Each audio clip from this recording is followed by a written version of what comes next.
নমস্কার, news 18 Bangla Facebook লাইভে স্বাগত আপনাদের। আমি আপনাদের সঙ্গে রয়েছি রৌনক। তারাপীঠের হোটেলে ভয়াবহ অগ্নিকাণ্ডের জেরে 7 জনের মৃত্যু হয়েছে। এখনো পর্যন্ত 11 জনকে উদ্ধার করে নিয়ে যাওয়া হয় হাসপাতালে এবং এখনো পর্যন্ত পুলিশ সূত্রে জানা যাচ্ছে 7 জনের মৃত্যু হয়েছে। দেখানোর চেষ্টা করব এই সেই হোটেল। সকাল 5:20 নাগাদ দমকলের কাছে খবর যায় হোটেলে আগুন লাগার এবং কিরকম বিপজ্জনক অবস্থায় হোটেলটি রয়েছে। পাশেই রয়েছে একটা ইলেকট্রিক ট্রান্সফরমার।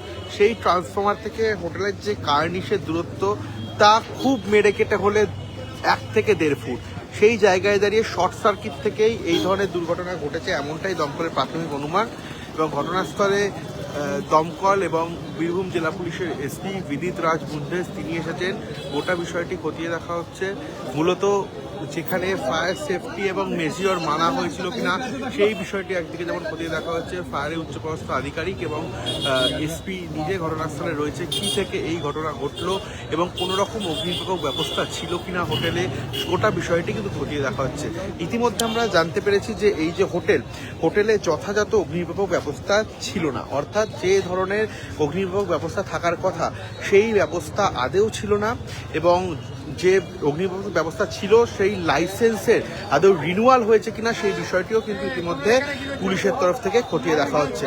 এবং যে বিষয়গুলি এখানে সামনে আসছে যে যখন আবাসিকরা ভেতরে ছিলেন হোটেলে আগুন লাগে, তারপর কিন্তু কোনো রকমভাবেই ফায়ার অ্যালার্ম বেজে ওঠেনি। অর্থাৎ যদি অগ্নিনির্বাপক ব্যবস্থা সঠিক থাকে তাহলে প্রাথমিকভাবে আগুন লাগার পরই কিন্তু ফায়ার অ্যালার্ম বাজে। সেই ধরনের কোনো ফায়ার অ্যালার্ম বাজেনি। পরবর্তীতে আবাসিকরা যখন এমার্জেন্সি এক্সিট দিয়ে বেরোনোর চেষ্টা করে দেখা যায় সেই এমার্জেন্সি এক্সিট তালাবদ্ধ এবং পুলিশ সূত্রে জানতে পারছি সেই তালার চাবিও এখানে যারা ছিল হোটেল কর্তৃপক্ষ তাদের কাছে ছিল না। তাহলে কার কাছে তালার চাবি ছিল? যদি তালার চাবি থাকতো তাহলে এত বড় দুর্ঘটনা হয়তো হতো না, বেশ কয়েকজন বেরিয়েও যেতে পারতো। কিন্তু তালার চাবি কর্তৃপক্ষের কাছে না থাকায় কার্যত এতক্ষণ এই বদ্ধ ধোঁয়ায় আটকে থাকতে হয় আবাসিকদের। পুলিশ এবং দমকল এসে উদ্ধার করে এবং দেখানোর চেষ্টা করছি পুলিশের তরফ থেকে গোটা জায়গাটি কর্ডন করা হয়েছে এবং এখনো বীরভূম জেলা পুলিশের যারা রয়েছেন অফিসিয়ালস তারা এখানে রয়েছে, তারা খতিয়ে দেখছে বিষয়টি। কিন্তু যে অভিযোগগুলি আসছে হোটেল কর্তৃপক্ষের বিরুদ্ধে, একাধিক গাফিলতির অভিযোগ কিন্তু ইতিমধ্যে এই হোটেলের বিরুদ্ধে আসছে। যে এমার্জেন্সি এক্সিট থাকলে কেন এখানে আবাসিকদেরকে এমার্জেন্সি এক্সিট সম্পর্কে অবগত করা হয়নি? অর্থাৎ তারা যদি এরকম আপৎকালীন পরিস্থিতি হয় তাহলে তারা কোথা থেকে বেরোবে সেই সম্পর্কে কিন্তু কোনো অবগতই করা ছিল না আবাসিকদের। এবং তারপরই ঘটে এই ধরনের দুর্ঘটনা।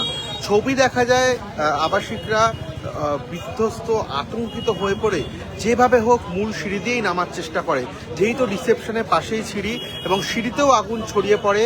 একতলায় দোতলায় বেশ কয়েকজন আবাসিকের সেখানেই ঝলসে মৃত্যু হয়। এই জায়গায় দাঁড়িয়ে কেন হোটেল কর্তৃপক্ষ জানালেন না যে কোথায় থেকে তাদেরকে বেরোতে হবে? বা সব থেকে বড় প্রশ্ন, যদি তালাও দেওয়া থাকে এই তালার চাবি কেন হোটেল কর্তৃপক্ষের কাছে থাকবে না? যারা এখানে 24 ঘন্টা আছেন তাদের কাছেই তো আপৎকালীন দরজার চাবি দেওয়ার কথা, কেন দেওয়া হয়নি? এই একাধিক প্রশ্ন ইতিমধ্যে উঠছে। হোটেল মালিকের যিনি ছেলে তাকে ইতিমধ্যে পুলিশের তরফ থেকে আটক করা হয়েছে। আটক করে তাকে জিজ্ঞাসাবাদ করছে ইতিমধ্যে বীরভূম জেলা পুলিশ। এই জায়গায় দাঁড়িয়ে যে ঘটনাস্থল দেখানোর চেষ্টা করছে আপনাকে, ঠিক এই জায়গাটি রিসেপশন এবং এই রিসেপশনের ভেতরেই প্রথম আগুন লাগে। সেই আগুন ধীরে ধীরে ওপরের দিকে ছড়িয়ে যায়, একতলা হয় দোতলা এবং ঠিক 3 তলা 4 তলা থেকে মানুষরা যারা রয়েছেন আবাসিকরা যারা ছিলেন তারা বেরোনোর চেষ্টা করে এবং ঝলসে বেশ কয়েকজনের মৃত্যু হয়। পুলিশ গোটা এলাকা কর্ডন করে দিয়েছে।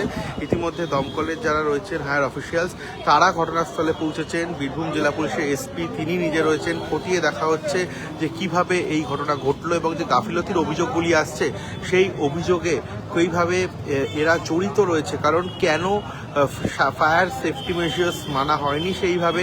এছাড়াও যে বিষয়গুলি একাধিক সামনে আসছে যে অগ্নিনির্বাপক ব্যবস্থা যদি থেকে থাকে তাহলে কেন ফায়ার অ্যালার্ম বাজেনি? ফায়ার অ্যালার্ম বাজলেও আবাসিকরা কিন্তু অবগত হতেন, তারা বেরোনোর চেষ্টা করতেন এবং বেরোবেও বা কোথা দিয়ে এটাও তো একটা প্রশ্ন। কারণ বেরোতে গিয়ে দেখা যায় যে তালা বন্ধ, ছাদের দরজার তালা বন্ধ, আপৎকালীন যে সিঁড়ির রাস্তা সেই রাস্তার তালা বন্ধ।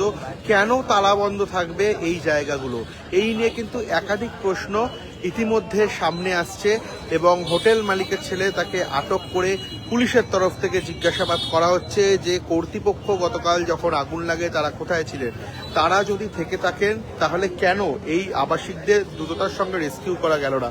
কেন তৎপরতার সঙ্গে এই দরজাগুলি খোলা গেল না। যদি দরজাও খুলে দেওয়া যেত তাহলে যে বদ্ধকর পরিস্থিতি, ধোঁয়া কিন্তু বেরিয়ে যেতে পারত।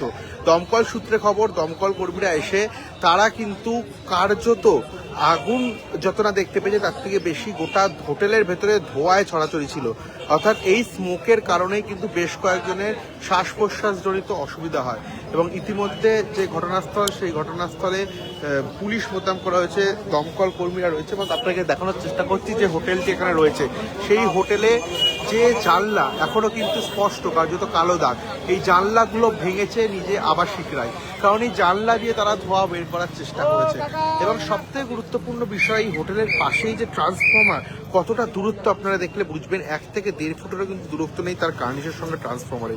এই জায়গায় দাঁড়িয়ে একাধিক প্রশ্ন কিন্তু এখানে সামনে আসছে। তারাপীঠে এরকম ব্যাঙের ছাতার মতো হোটেল গজিয়ে উঠেছে, কিন্তু তারা কি আদৌ এই সেফটি মেজার্সগুলো নিয়েছিল? যদি প্রপার ফায়ার সেফটি মেজার্স থাকতো তাহলে হয়তো এত বড়সড় দুর্ঘটনা ঘটতো না।